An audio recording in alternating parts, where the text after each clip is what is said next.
Now, first of all, we look at the leaf structure. Okay, when talk about leaf structure, and you have to know that leaf actually they are adapted, okay, to carry out photosynthesis. Okay, so where we can get them?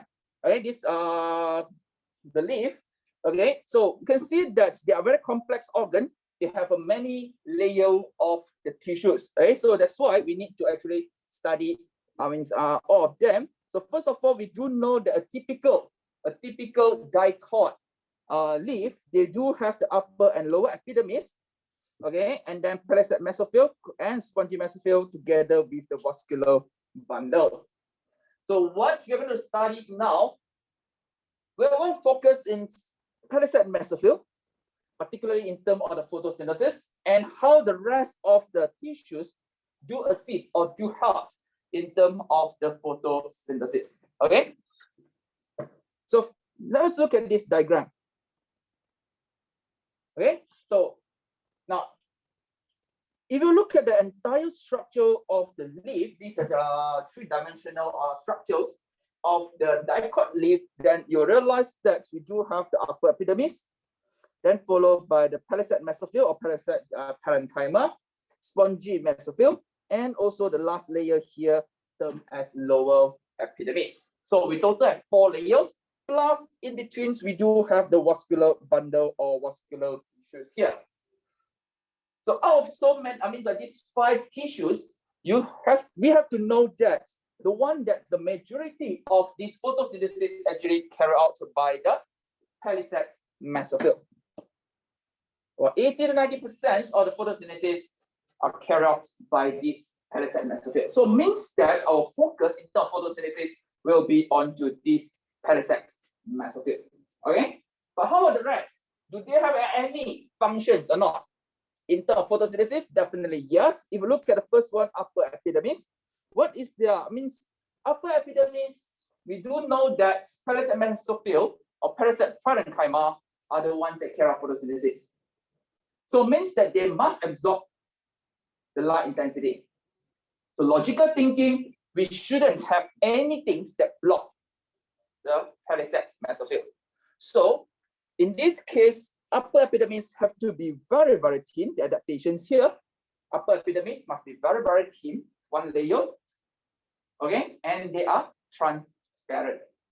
Okay, why transparent? Because if it's not transparent, they're going to block the light energy, okay, from entering into the palisade mesophyll cell. Okay, clear? Clear? Now, I skip this palisade mesophyll first. I skip this part because later I'm going to go into more detail palisade mesophyll. But look at spongy mesophyll. In terms of the structure of spongy mesophyll, so we can see that they are loosely packed. Okay, they are loosely packed. And second, they are irregular in terms of their shape. Okay, irregular shape. And then loosely packed. So because of the nature of the packaging of the cells, you can see that they actually create. We say that they create. So they create this uninterrupted diffusion pathway. You look at this part from the gut cells here, the stomata, you can see that uninterrupted diffusion pathway. So why this uninterrupted diffusion pathway is so important? Because we do know that during photosynthesis, O2 is produced, CO2 is used. The gas exchange must take place. Are you clear? But in this case, totally different from the respiration, where the gas exchange, the cells take in O2 and release CO2. But during the photosynthesis, the cells actually release O2, take in CO2 during photosynthesis. So it means that this uninterrupted diffusion pathway, actually increase the rate of photosynthesis. Are you clear? Because they increase the rate of the gas exchange. Okay, then we look at this. The last layer, which is the lower epidermis, and one of the features for the dicots plants leaf, you can see that the presence of the gut cells and stomata. So the openings of the gut cells, the opening of the pore actually regulates the gas exchange. Okay, so if let's say there is no pore or no stomata, definitely the plants won't be able to carry out photosynthesis effectively. Okay, Now, how about the vascular bundle? So when talk vascular bundle, then we focus onto these two tissues, xylem tissue and phloem. Now, why? Because during the photosynthesis, we do need the water, right? You look at this CO2 plus H2O, right? So the transportation of the water and also the mineral ions actually come from where? Come from the xylem, and phloem will be the ones that actually carry away the assimilates through the translocation. Clear? Okay. So now we have done for other tissues. How about palisades mesophyll? So question always asked, if the question want to ask about the leaf adaptations, they always point to the palisades mesophyll, not other, okay, not others or other tissues, but more to palisades mesophyll. So you look at the mesophyll, palisade mesophyll, they have 5 characteristics, very important 5 features here, enable palisade mesophyll to carry out the photosynthesis effectively. So first of all, we look at how tightly they are packed. Because we want to maximize the number of cells, maximize, you want to pack as tightly as possible. So if you want to pack them as tightly as possible, then you can see that palisade mesophyll actually they are tightly packed. Right? You can see that they are tightly packed. That's one. Second, they are not only tightly packed, they are packed perpendicular to the upper epidermis. Are you clear? I will explain later why. You can see that in terms of structure, they are perpendicular to the upper epidermis. And you go into detail about the shape of the cells. It's not cuboidal, it's not irregular. They are cylindrical cells, meaning they form cylinder. Are you clear? They are cylindrical cells. Later, I'll explain why cylindrical cells, why not cuboidal. Okay? And if you zoom into each cells, you can see that they have very thin cell wall. They have very thin cell wall, and they have very large centrally located vacuole. Can you see that? I'm talking about structure first. Okay, later we link.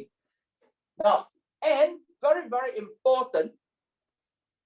Besides those features, the most important features of the palisade mesophyll definitely is the presence of the chloroplast. No point, actually, you have all those features, but no chloroplast. Without chloroplast, then the mesophyll or palisade mesophyll won't be able to carry out any functions. Okay, and it's a bit special about the chloroplast here. The location of the chloroplast is not fixed. Means that the chloroplast can actually move around in the cells. When the light intensity is too strong, because you do know that the light not only have the visible light, but also the UV and other kinds of the wave. Are you clear? So it means that UV actually can damage the chloroplast.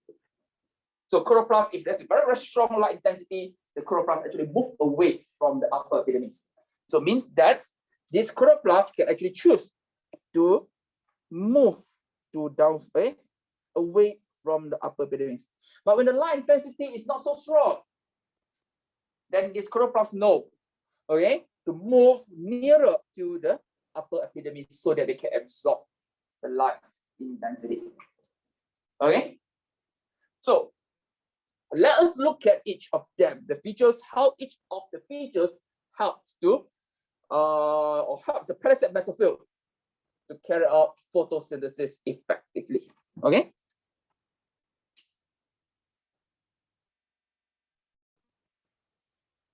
So first of all, let us look at this.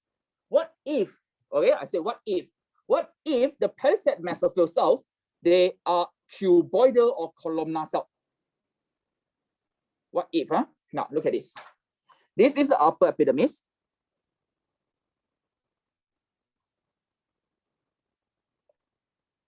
Very thin flat cells, okay? And you do have this, okay? Palisade mesophyll cell.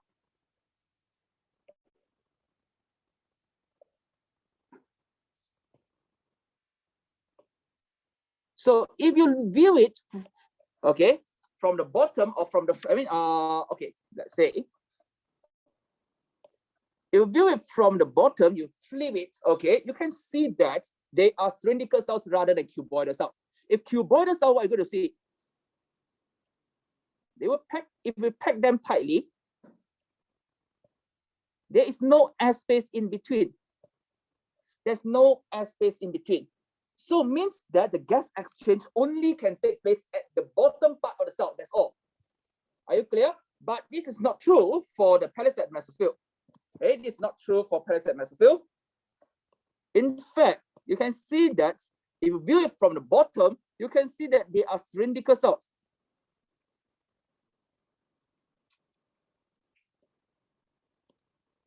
So when it's cylindrical cells, they create the air spaces in between the cells. Can you see that? Are you clear? You try to imagine that you put a box all stacked together, you don't have the air space in between. So the only exposure will be bottom of the box. Can you see that? But now it's a cylindrical. You try to imagine a cylinder, the pipe. So in between of the pipe, you have the gap in between. So this gap actually increases the surface area for the gas exchange. Are you clear? So even though they are tightly packed, they still have the airspace in between the cells. Not only at the bottom of the cells that contacts to this air cavity formed by the spongy mesophyll, but the air spaces in between these cylindrical cells increases the surface area of the cells to contact with the gas. So that increase the effectiveness or the rate of the gas exchange. This is number one. Okay. Number two, why perpendicular? Why perpendicular? So we have to know that every leaf, they must maintain a certain thickness. Okay, the leaf must maintain a certain thickness. It's too thin, what will happen? They are susceptible for the wind damage. You try to imagine very thin. So it means that the strong winds may actually break the leaf. Cannot be too thin. Okay? And also cannot be too thick. If let's say too thick, the leaf is so thick, then the diffusion pathway will be very, very long. Then the gas exchange again won't be effective. So it means that the leaf have to maintain a certain thickness of the ideal thickness. So in order to achieve this, then they have to depend on the majority of the cells, or not? So if you look at the cells, majority of the cells in the leaf will be the palisade mesophyll. So think about this way. Okay, so first aspect. The second, you look at this. This is, let's say, for example, this is the thickness of the leaf, ideal thickness. Okay, so this is upper epidermis. So the cells can choose, the leaf, sorry, to arrange the palisade mesophyll perpendicular to the upper epidermis. Can you see that? So we have a spongy mesophyll and also the lower epidermis. So this thickness. Or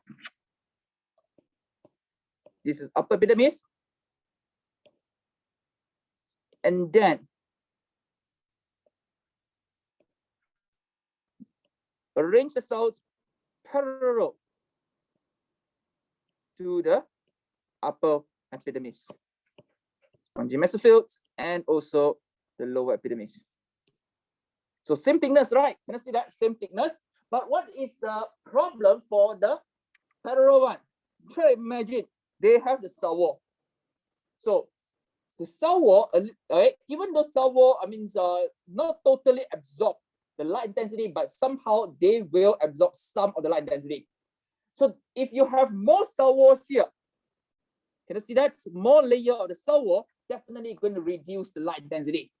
So if you compare, in this case, each of the cells will receive